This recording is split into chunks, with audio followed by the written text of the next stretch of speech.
প্রায় 2 মাস ধরে নিখোঁজ বিপুল মালাকারের কন্যা সহ স্ত্রী। কৈলাসহর মহিলা থানায় অভিযোগ দায়ের করলেও থানা বাবুদের নেই কোনো হেলদোল। অগত্যা দাঁড়ে দাঁড়ে ঘুরছে এক অভাগা স্বামী। অপরদিকে বাড়িতে মায়ের প্রতীক্ষায় দিনরাত অশ্রুপাত করছে 2 কন্যা। সংসারের সচ্ছলতা ফেরাতে সুদূর বেঙ্গালুরুতে কাজে গিয়েছিলেন কৈলাসহর চণ্ডীপুর ব্লকের সমুরুর পাড় গ্রাম পঞ্চায়েতের 6 নম্বর ওয়ার্ডের বাসিন্দা বিপুল মালাকার। কিন্তু সেই যাওয়াই যেন কাল হলো তার সাজানো সংসারের জন্য। রহস্যজনকভাবে নিখোঁজ হয়ে গেছেন তার স্ত্রী সুপ্রিয়া মালাকার এবং 9 বছরের শিশু কন্যা। ঘটনার 1 মাস পেরিয়ে গেলেও পুলিশি নিষ্ক্রিয়তার অভিযোগ তুলে এখন দিশাহারা বিপুল। গত 2025 সালের ডিসেম্বর মাসে বিপুল বেঙ্গালুরুতে কাজে যান। সেখানে থাকাকালীন স্ত্রীর ফোনে মাঝে মাঝেই দীর্ঘক্ষণ বিজি টোন পেতেন তিনি। স্ত্রী সুপ্রিয়ার বক্তব্য, তিনি মায়ের সাথে কথা বলছেন, কিন্তু একদিন শাশুড়ির সাথে সরাসরি কথা বলে বিপুল জানতে পারেন সুপ্রিয়ার কথা ছিল সম্পূর্ণ মিথ্যে। এই মিথ্যাচার নিয়ে প্রশ্ন তুলতেই তিক্ততা বাড়ে এবং সুপ্রিয়ার স্বামীর নম্বর ব্লক করে দেন। এদিকে গত 9 জানুয়ারি 2 মেয়েকে বাড়িতে রেখে ছোট মেয়েকে সাথে নিয়ে আসামের কালাইনে বাপের বাড়ি যাওয়ার কথা বলে বের হন সুপ্রিয়া।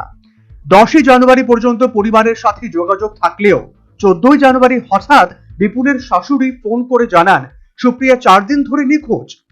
প্রশ্ন উঠছে, সুপ্রিয়া যদি বাপের বাড়ি নাই পৌঁছে থাকেন তবে 4 দিন পর কেন শাশুড়ি নিখোঁজ সংবাদ দিলেন? এর পেছনে কোনো গভীর ষড়যন্ত্র রয়েছে কিনা তা নিয়ে রহস্য ঘনীভূত হচ্ছে। শুনুন বাড়িতে থাকা 2 মেয়ের বক্তব্য। 3 বোন আর মা আর বাবা আমরা বাড়িতে থাকতাম। তারপরে বাবা কাজের লাগিয়া বাড়িতে কাজ পাওয়া যায় না দিকে আবার টিকা বাবা বেঙ্গলোর গেছে। তারপরে আমরা 3 বোন আর আমরা মা বাড়িতে আমরা থাকতাম। তারপরে মা একদিন কয় মা দি তোমার বাড়ি যাইতো, তো আমরা তো আর আটকাইছি না, কারণ মা আগেও গেছে, এটা লাগে যাই গেছে, পরে আমরা আটকাইছি না, আমরা কইছি যাও গিয়া। তারপরে আমরা বাড়ি চলেছি। তারপরে মা কইছে যাইয়া আই যাইব। তারপরে আর মা ফোন করছে, জিনকা গেছে, সন্ধ্যার সময় ফোন করছে, ফোন করিয়া কইছে আমরা তো আমি আইসি ওরকম ইয়ে করছে। তারপরের দিনও আমি দিনকেও মারছি, তারপরের দিনও মারছি।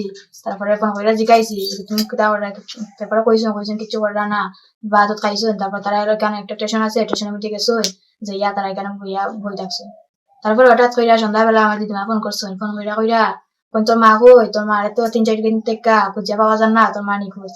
তো আমরা কইলাম আবার যে আমরা মা নিখোঁজ কেমনে, আমরা মা তো কালকে সকালে তোমরা বাড়ি যাইতা কইরা বাইরে।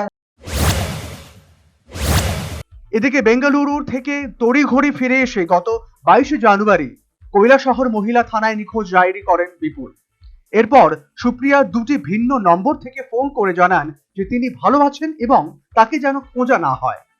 বিপুল সেই নম্বরগুলো পুলিশকে দিলেও অভিযোগ পুলিশ কোনো পদক্ষেপ নেয়নি। এমনকি অভিযোগের 1 মাস 8 দিন অতিক্রান্ত হলেও বিপুলকে এফআইআর বা ডায়েরির কোনো রিসিভ কপি পর্যন্ত দেওয়া হয়নি বলে অভিযোগ। উল্টে পুলিশের পক্ষ থেকে নানাবিধ অনৈতিক দাবি করা হচ্ছে বলে বিপুলের অভিযোগ। কৈলা থানাতে আছি। গত 22 তারিখে আমি লিখিতভাবে এন্ট্রি করেছিলাম আমার পরিবারের নিখোঁজ মানুষ, আমার পরিবার। আর গত 22 তারিখ থেকে আজ পর্যন্ত আমার লিখিতভাবে কোনো রিসিভ কপি দিছে না, আমি এন্ট্রি করছি কিনা আজ পর্যন্ত কোনো লিখিতভাবে এই রিসিভ কপি দিছে না। আমি এখনো আইসি, দিনে 2বার আইতেই আছি, আমার এই রিসিভ কপিটা তারা দিতে চায় না। পুলিশ কি আপনার ঘটনায় কোনো তদন্ত করেছে? আপনার বাড়িতে গিয়েছিল? গত 22 তারিখ লিখিতভাবে জানানি পরে এখন পর্যন্ত কোনো তদন্তই করে না, আমার কোনো রেজাল্ট তারা জানায় না। আমি 1-2বার দিনে আইতে আসি, অথচ তারা লিখিতভাবে যে আমি দিয়েছি এটা কোনো রিসিভ কপি আজ পর্যন্ত দেয়নি। আপনি কি বলছে আপনি যখন আমি এখনো গেছি, আমার কোনো রিসিভ কপি দিব না, রিসিভ কপি তখন লাগতো না। সিসি ক্যামেরা উঠছে, সিসি ক্যামেরা আমি থানাতে আইছি বলে এটা প্রমাণ আছে। এখন আপনি কি চাইতেছেন? আমি রিসিভ কপি। একদিকে বাড়িতে থাকা অপর 2 কন্যা সন্তান মা ও ছোট বোনের অপেক্ষায় দিন রাত কাঁদছে।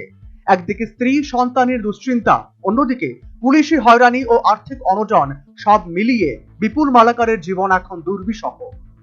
উল্লেখ্য, কৈলাসহর মহিলা থানার এই বিতর্কিত ভূমিকা নতুন নয়। এর আগেও একাধিক ঘটনায় জেলা পুলিশ সুপারের হস্তক্ষেপে পুলিশ কাজ করতে বাধ্য হয়েছে।